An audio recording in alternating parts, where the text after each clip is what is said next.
Good morning and welcome to another edition of our Extra Mile Award. This is our 18th award that's been given out over the last 3 years. We are passionate about this award and what it stands for. It's Ryan Lawn and Tree. It's the pros, in the clean red trucks going the extra mile for our customers. So let's go ahead and jump over right now to the ceremony. As Jeremiah said, this is the first EMA of 2024. Definitely excited to have it back in Wichita, but even more excited that for the first time in EMA history, we have a repeat winner. The first person to achieve this accomplishment 2 times. So with that said, I would like to welcome up Ms. Sarah Hughes, who's going to tell us the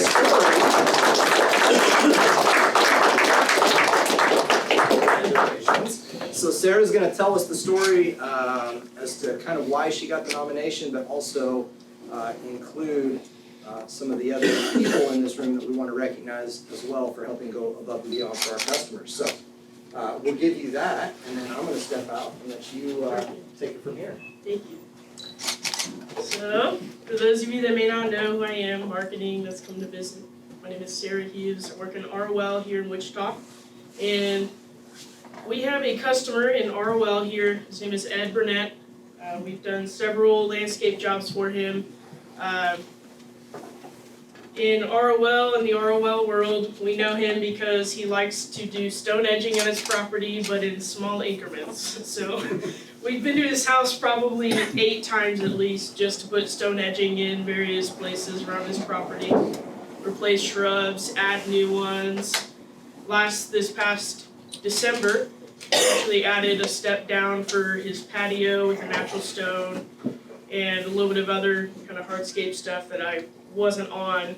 But in working on that project, I remember Jordan telling me that he was hard to reach. And they were out on his property for a few days working on this little paver step down. And he was saying that, oh man, I just can't get a hold of him. And I thought, this is really odd because I go to his house a few times a year for landscape maintenance, to prune his shrubs, clean up his flower beds.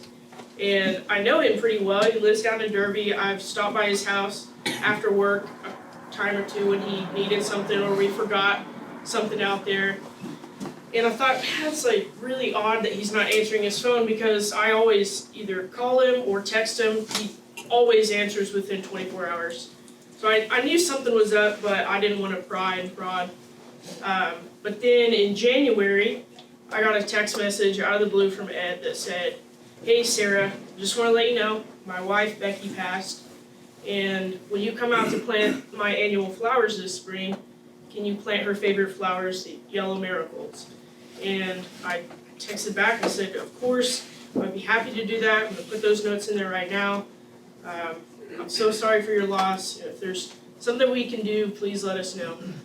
And at that time in January, I was recovering from hand surgery. There's not a whole lot I could physically do here. I was spending a lot of time in the shop, trying to keep myself busy, find something to do that could add value to the department with knowing that I had weight restrictions.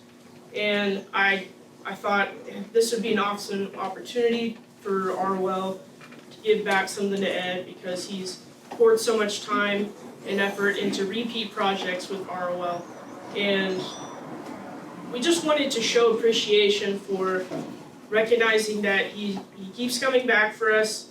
He keeps wanting more little projects here and there, and maybe it's not the biggest dollar amount project, but I think more importantly is that he keeps coming back for more. I know pruning has been out there to prune his holly trees, and he is just a great customer who, very down to earth, military veteran, wanted to show him a little bit of appreciation, a little bit of love. So with the help of some brainstorming with the rest of ROL, we came up with this idea to decorate big egg rock for in memory of his wife. And with that, I wanted to paint yellow marigolds, his wife's favorite, on there. So with some input of the other people from ROL helping me kind of finalize the design, helping add little details. Hey, I think you should add this, or I think you should do that, or I like that, or even I'd never enamel coated something with spray enamel paint, so Kevin was helping me out with that. So I think it was truly a team effort, and it allowed me to stay productive in the shop while I was still recovering from surgery. So all of that, a little bit of input, helped us out a lot, and he was just blown away when we came out for his spring cleanup on that first day of the spring. He texted me immediately the next day, said that he was sharing it with his daughters, and they were moved to tears, and it was just really touching for me to show that, yeah, this is why what we do matters. It's not just going out pruning shrubs, it's not just laying some stone edging or pruning a tree, but this is a customer who feels valued and appreciated by something that we can provide by the work of our hands. And even if it means painting a rock to put in his garden for his wife, those are the people that are going to come back for more with Ryan and know that they're taken care of, not just with their property, but they're taken care of by the people here. So with that, I want to ask Jordan, Kevin, Matt, Richard to come up and join me because they were all helping with that. Well, thank you all so much. Again, I think this really epitomizes the EMA and what we're trying to do and accomplish. And it doesn't have to be a big illustrative act, just looking for any little opportunity to add value to the customer's life and show them a little bit of gratitude and respect for partnership that we share with them. So again,